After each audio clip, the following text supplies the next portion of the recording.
Teaching. I have Sarah here today to talk about all kinds of crazy cool things. The way I know her is a transformational coach. We went to school together, but she has so much more to her and what she knows and what she does. And I would love for her to tell you guys more about her. Hi there. Thanks for having me, Danny. Yeah, I am a transformative coach and I work with people to kind of understand the mechanics of our mind and how where our experience comes from and how that understanding uh, really helps make huge shifts in people's lives without having to really take on a new technique or a new tool or you know a new practice. Um, just kind of in this natural, beautiful, organic way of coming back to your true self. And I came into coaching via yoga.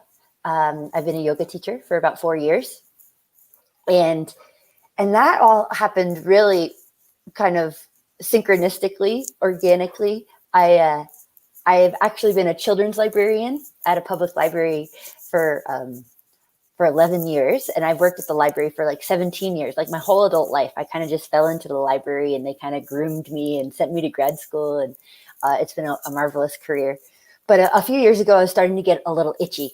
And I just knew that I kind of just wanted to challenge myself. And I was really, really, really into spirituality and really into the brain.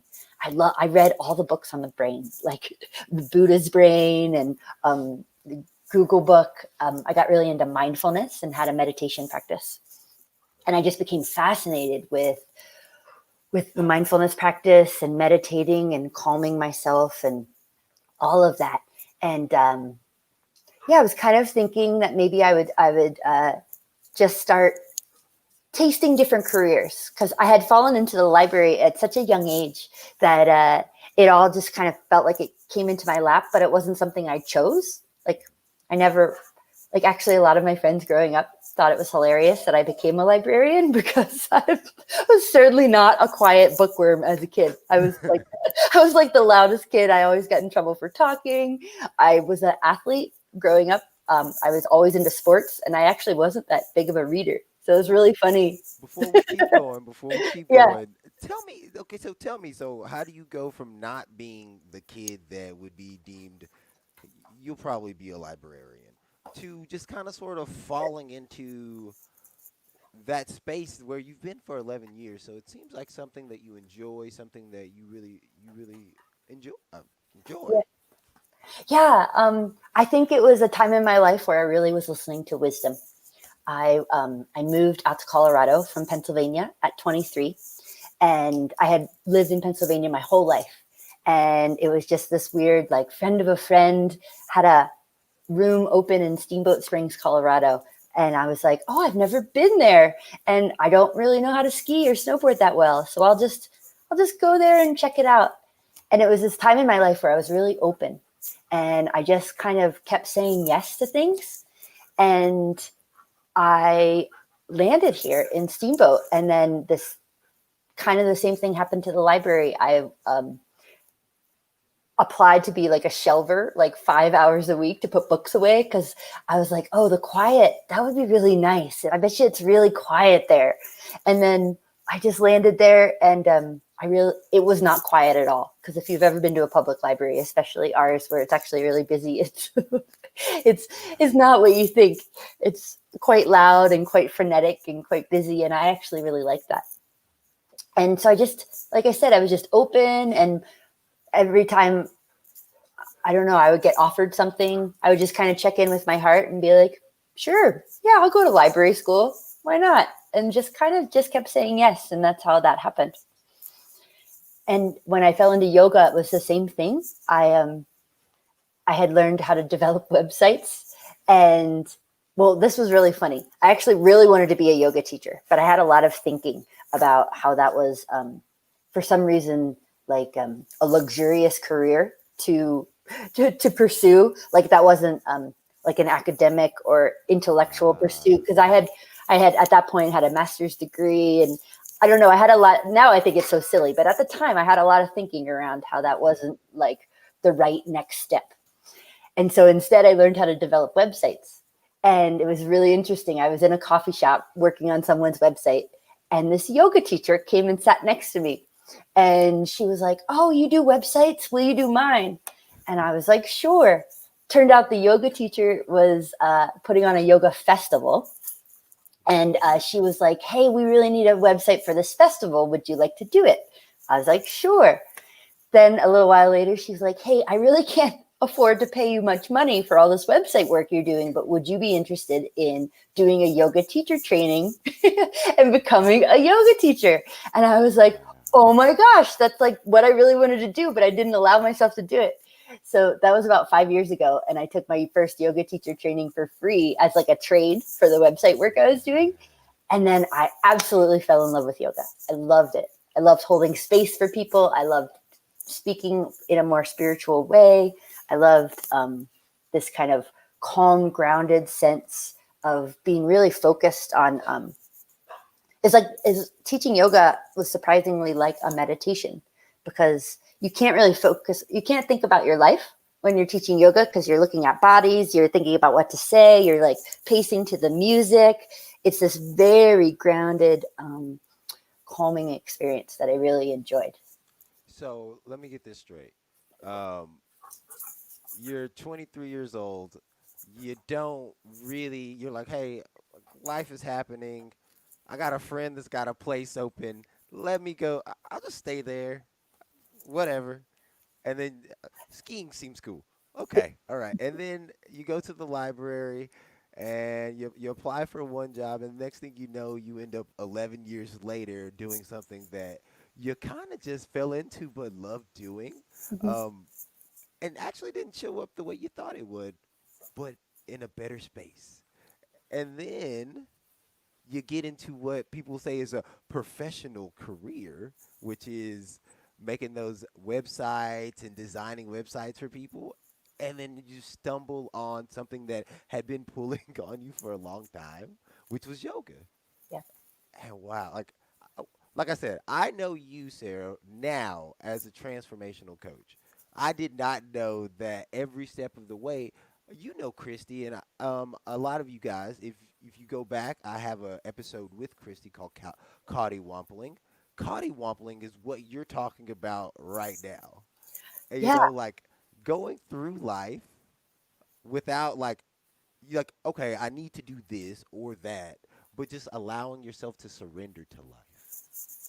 Yeah, I think I really have been a coddywumper, but it's interesting to look back. There are definitely periods where I like fought against it. Like the thing with like my wisdom was really telling me that yoga was something, but I really was fighting against it. And there's been a few other times where it's been like that. But I've learned, especially from the inside out understanding and what we have learned through our transformative coaching training, that wisdom has a feel to it, and and and the yeses always had a certain feel to them, like they didn't make much sense, but there was something that was pulling me there, and every time I said yes to those things, it's really been a joyful experience, and that's why I'm saying yes to coaching now. I'm actually I have one more month at the library, and I'm transitioning to becoming a Oh, full-time coach. full time. I Yeah. love it. I love Yeah. it. Okay. Tell me more. Like, before we get to the coaching, Yeah. that's my send her off to work. Courtney goes to work at 8 o'clock. I get an alarm that goes off, and I'm like, Oh. oh, yeah. So, before that, before the coaching, so you get to yoga, you start doing yoga, you do the retreat, you Mhm. exchange work for work, essentially, Right. and now you are in the meditative space, which before you're that's not necessarily where you've been, right? Yeah, Or I had dabbled for a while, but that kind of got me more serious into looking in that direction. And then I took like 3 or 4 more yoga teacher trainings since that first free one, just because I really enjoyed the training. I'm kind of a training junkie, and yeah, like a and a reading junkie. I love reading. self-help books, or I did until I found this understanding. I haven't read as many self-help books lately because I feel like I have the one understanding that really helps me with everything. Oh yeah, I'm right there with you. I want to get back to the story, but right there Yeah, with you, where like the reason why I became a coach, well, not the reason, but one of the reasons is, hey, I've got all this like training that I've done. I've got all these books that I've read. Like I could see you like as a friend, and if you ask me, I could tell you like probably this, and this is some things you might want to look into. right. But then we come up on this understanding, and like I actually talked to Michael a few weeks ago, and I told him, Michael, I don't want to buy any more of your courses right now. I don't want to read any more of your books. And he's like, I don't feel bad about that. And I was like, okay, good. Because of this understanding. Yeah. Would you like to talk a little bit about the understanding and what that is and how it helps you? Yeah. So after I did some yoga teacher trainings, there was one training in particular that was really kind of um, a yoga training, but it was also a lot of personal development, and they called it a leadership empowerment training. So a lot of almost coach type work. And after that training, I was like, oh, this is what I want to do with my life. Like, I want to sit down one on one with people and just have these deep conversations and really listen and help. So I did a mindfulness coaching certificate because it just had seemed like it was blended really well with the yoga. It was a lot of somatic work too, which is like listening to the body. Okay. And so I went through that whole certificate. I graduated, started coaching, and I started to read all the coaching books that were out there. And I was like, wow, this is it. This is my career. I got to learn how to be a coach. And when, one of the coaching books was Super Coach by Michael Neal. And then I quickly read Inside Out Revolution. And I like had to like I was like, wait, hold the phone. It was like that immediately changed everything. I read that book and I was like, this is the answer that I've been looking for my whole life. It was really interesting. My brain kind of got it right away. Like it was like, I don't know, the strangest feeling. It's almost like you were born with like a body part, but it was taken away from you at birth. And your whole life you've been searching around for the body part. Like maybe it's just like your pinky finger or something. Um, Not a really important one, but a pivotal one that belonged to you. And then suddenly you found it and you're like, oh, this belongs to me. Like this is kind of what I've been looking for all my life, but I didn't know. That's kind of how I felt when I read that book.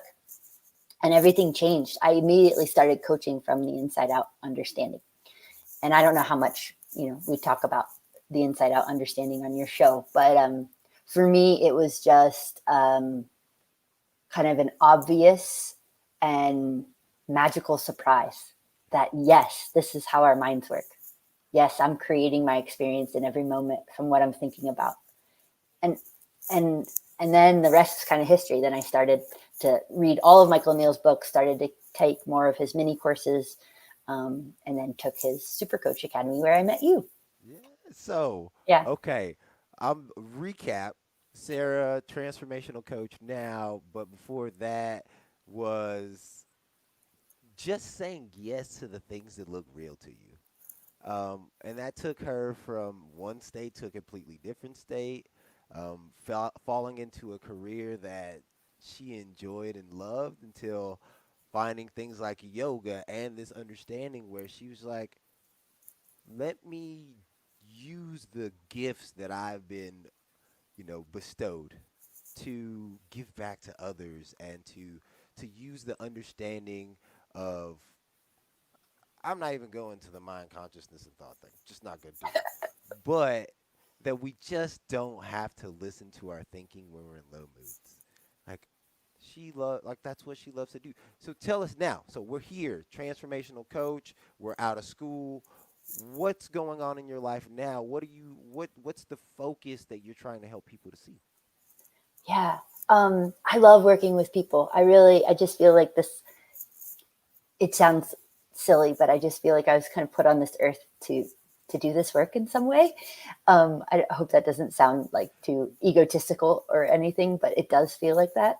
Not on this. Not on this. What what this is all about is becoming more yourself, Yes. and so that we could all grow stronger together. So I've learned over the course of actually since the inside out understanding that essentially people really struggle with stress and frustration and all those kind of things. And like we just don't have to listen to it. Right. I love that, becoming more myself, because that feels really true, and it's just like almost like a courageous journey of just back to yourself over the years. And so what I do now is I love to work with people to um, share this understanding with people, really listen in a very empathic way. Um, I have learned I have learned when someone is really stuck in thought to not tell them cruelly that they're stuck in thought. I really, I really understand how much thought feels real, because I see it in myself all the time. Like, I still get upset and caught up and angry and fearful and all of the things. And I'm still blown away by the power of our minds to create that feeling in ourselves. And so I feel like I still have such empathy for the human condition and compassion, more compassion than ever for myself and for other people. And so I I love to listen to people and just gently point them into where those feelings are really coming from, and then basically their innate superpower that lies underneath. And I love to work with entrepreneurs who are maybe solopreneurs creating their own business, um, either just starting up or have been in it for a while. Um, I I love to write personally. I'm a writer, and that's one of the reasons I ended up at the library. So I end up working with some writers, um, and that's been really fun. And artists and photographers. I Creativity is one thing that really I love, the intersection of this understanding with creativity. How we actually are all naturally creative, and it's not this like skill that only some people possess, but it's really this innate capacity that we all have to be creative and to receive wisdom and ideas from a place that is kind of beyond us. It feels really magical. Oh, I love that. I love that. So if you are out there and you have questions about the understanding, you have questions about who is this Sarah and what is yoga training? By all means, I'm leaving in the comments. I'm leaving her Instagram. So if you want to hit up on there, I'll ask her just in just a second. You could tell us any other places we can find you and find your content, your material. Um, but hey, everybody else, beautiful today. I thank you so much for coming in and joining us. Thank you for walking us through how you got to where you are right now. It's been an interesting journey, and I'm excited to be a part of this little bit and to hear about what's to come. So, where can we find you? Where, like, any last words, any last tips or thoughts or anything like that? Yeah, you can find me on my website, sarahkostin.com. I'm doing a 3 month, 12 weeks, know your nature coaching program, trying to get back to knowing our nature, the nature of who we really are, and the nature that we are thinkers, basically. And that starts next week. And I have one spot open. And you can find that on my website, sarahkostin.com, or you can actually go to knowyournaturecoaching.com. KnowYourNatureCoaching.com. Mm-hmm. Thank you so much for joining us and sharing your story and just helping us to see, like, we don't have to stress, we don't have to struggle. We can just live life. Y'all have a great day. Be more yourself, and we will catch y'all tomorrow.